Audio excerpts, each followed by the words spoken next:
Carlos Alcaraz bat Jannik Sinner pour la 4e fois consécutive et remporte le Master 1000 de Rome. Dernier Master 1000 qui lui manquait sur terre battue, dernier grand titre qui lui manquait sur terre battue. Carlos Alcaraz est plus que jamais favori pour Roland Garros. On en parle tout de suite. Salut à tous, j'espère que vous allez bien. Aujourd'hui, on va parler très vite de cette finale de Rome entre Jannik Sinner et Carlos Alcaraz. Finale à domicile pour Jannik Sinner qui pouvait, avec sa victoire, faire le doublé avec la victoire de Paolini justement le samedi et la victoire de Sinner le dimanche. Et Alcaraz a climatisé tout un pays, a climatisé tout un stade. Voilà, Carlos Alcaraz qui a maîtrisé Jannik Sinner, qui a eu un set où ça a été vraiment un gros combat pendant un set. Et puis ensuite, on a eu un cavalier seul de Carlitos Alcaraz. Et quand il est comme ça, quand il est comme il a été dans le deuxième set, franchement, qui peut aller l'atteindre? Franchement, il est injouable dans ces moments-là. Et c'est là qu'on regrette qu'on n'ait pas un Alcaraz qui est capable de faire ça tout le temps. Mais est-ce qu'il est capable de réussir à avoir cette performance tout au long d'un match? C'est compliqué, mais face à Sinner, ce qu'on voit, c'est qu'il est capable de faire ses prestations abouties de plus en plus, on l'a vu. Alors même si des fois c'est régulier, comme Indian Wells l'année dernière où il prend 6-1 premier set. À Roland Garros l'année dernière aussi c'est très régulier, un match très brouillon où ça fait 5-7, mais les deux joueurs jouent jamais vraiment bien au même niveau.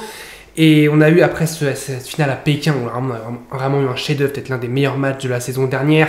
Et ça a été vraiment un chef-d'œuvre et un Alcaraz qui dans le tie-break du 3e set, en étant mené 3-0, double mini-break, donc service à suivre pour Sinner, nous fait 7 points de dingue, de folie dans un moment après plus de 3h15 de jeu. Il nous sortait une performance exceptionnelle. Et là encore une fois, dans le tie-break, il a été solide. Et puis le premier set, vraiment, s'est joué à 6-5, 15-40 sur le service d'Alcaraz où Sinner se procure 2 balles de set où Alcaraz va aller chercher. Et puis là, Alcaraz fait un très bon début de tie-break. Il fait 2 aces dans le début du tie-break.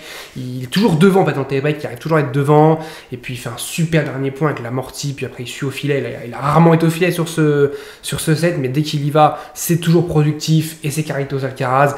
Et ça a été magnifique. À partir de ce moment-là, on a senti peut-être un Sinner un peu décliné et un Alcaraz encore plus monté en puissance après ce gain de premier set. On l'a senti vraiment en confiance après ce premier set. Et quand il est en confiance, il est capable de tout faire. Et quand Alcaraz peut tout faire, c'est clairement magnifique. Des amortis, des cours croisés, des longues lignes, des balles longues aussi, des balles en cloche pour casser le rythme. Il est capable de tout faire. Et pour gêner Jannik Sinner, qui lui a tendance toujours un peu jouer dans la même cadence. Alors quand la cadence elle est très rapide, c'est bien, mais comme là, on sent que physiquement, il n'est pas encore complètement prêt. Il lui reste une semaine pour être prêt pour Roland Garros. Et même en plus, ses premiers tours vont servir, comme on le disait souvent pour Rafael Nadal, les premiers tours, ils servent un peu aussi de s'acclimater à ces matchs en 5-7, enfin en 3-7 gagnants, parce que ce sera sans doute des 3-7, voire peut-être 4 si jamais il y a un malentendu, mais sans doute 3-7 au début du tournoi pour Jannik Sinner. Ça lui permet de s'acclimater à ces formats de match-là, et puis avoir cette journée de repos à chaque fois. Et puis voilà, je pense qu'il sera prêt pour Roland Garros, Jannik Sinner. J'ai aucun doute là-dessus. Et puis même, on a Jannik Sinner qu'on a vu pas totalement prêt, qui est quand même en finale à Rome, qui fait des prestations quand même abouties, notamment face à Casper Ruud où il fait un super match. Face à Tommy Paul, il s'est bien remis après la défaite, après la perte du premier set. Il fait un gros match face à Cerundolo, parce que si Cerundolo c'était pas évident. Mais face à Alcaraz, on le voit, sur un set, il est capable de tenir, mais après c'était trop compliqué. J'aurais bien aimé voir Sinner remporter le premier set pour voir si jamais le match aurait basculé ou pas. Est-ce que Alcaraz aurait fait cette prestation qu'il nous a fait sur le deuxième set? Peut-être pas, mais est-ce que Sinner aurait été aussi fort physiquement que dans le premier? Peut-être pas non plus, donc peut-être qu'Alcaraz aurait quand même remporté le match en 3-7. Parce qu'on a quand même senti une énorme différence en deuxième set. C'est pas comme s'il lui met 6-4 avec juste un break. Non, il lui met 6-1 et il lui colle un 6-1 net et sans bavure. Donc il n'y a rien à dire sur ce 6-1 de Carlos Alcaraz. Donc voilà, dites-moi vous ce que vous avez pensé de cette finale. Et je pense que voilà, on est tous unanimes pour dire qu'Alcaraz a été exceptionnel. Et qu'Alcaraz, quand il est comme ça, il est exceptionnel. Il est capable d'être injouable sur terre battue. Je pense qu'il a cette capacité, comme sur gazon, à être injouable. Quand Alcaraz est à 100% sur terre battue ou sur gazon, je ne vois pas qui peut stopper Carlos Alcaraz. Et il a 22 ans et il a déjà remporté les 4 grands titres sur terre battue. Monte Carlo et Rome cette année, Madrid en 2022 et en 2023 et Roland Garros, surtout le Graal évidemment, l'an dernier. Et là, il est encore en plus favori pour faire le back-to-back à Roland Garros, parce que l'année dernière, il arrive à Roland Garros, il a des petits pépins un peu au bras droit, on se pose un peu des questions sur son coup droit, est-ce que ça va envoyer? Voilà, il n'avait pas fait, je crois qu'il n'avait pas fait Rome, il avait perdu, il avait abandonné je crois à Madrid, il n'avait pas fait Monte Carlo, donc il est arrivé sans aucun repère sur terre battue et il prend Roland Garros. Là il a des repères, Il fait victoire à Monte-Carlo. Derrière, il va en finale à Barcelone. Il se blesse en finale à Barcelone, mais il fait quand même finale à Barcelone. Il fait pas Madrid. Il gagne à Rome contre Yannick Sinner. Donc, encore une fois, un impact mental. Quatrième victoire de suite. Quand même, ça commence un peu à faire. 4 victoires de suite, c'est pas rien. Ça commence un peu à chiffrer pour Sinner. Alors, ok, il a gagné au King Slam, là, le truc en Arabie Saoudite, mais ça compte même pas comme un face-à-face. En plus, c'est une exhibition, donc ça compte pas.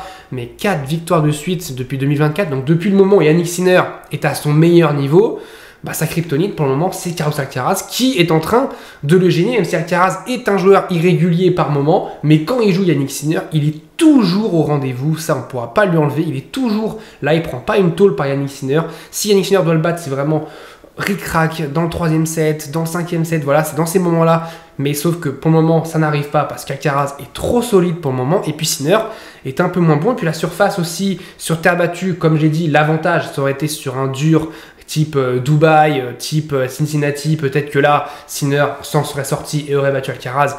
Mais là, sur une surface comme de la terre battue, comme du gazon, je pense qu'Alcaraz est au-dessus quand il est à 100% et que son tennis est comme ça, qu'il est capable de nous distiller des points de malade, de folie. Je pense qu'on peut avoir un Alcaraz vraiment très très fort. Dites-moi vous d'ailleurs qui est votre favori pour Roland Garros. Je ferai une vidéo spéciale sur Roland Garros mercredi sur qui sont mes favoris. On fera des étoiles, 5 étoiles, 4 étoiles, 3 étoiles, 2 étoiles, 1 étoile. Qui sont les favoris. Et dites-moi aussi dans les commentaires si vous sentez que Yannick Sinner sera prêt pour Roland Garros. Est-ce qu'il sera prêt pour ses combats en 5-7 si jamais il y a un combat en 5-7, je sais pas, face à un Holger Rune, on ne sait jamais. Holger Rune qui l'a bien dérangé quand même à l'Open d'Australie, il pourrait bien le déranger à Roland Garros. Holger Rune met ses fils un petit peu, voilà, il a son cerveau qui est un petit peu qui se remet droit.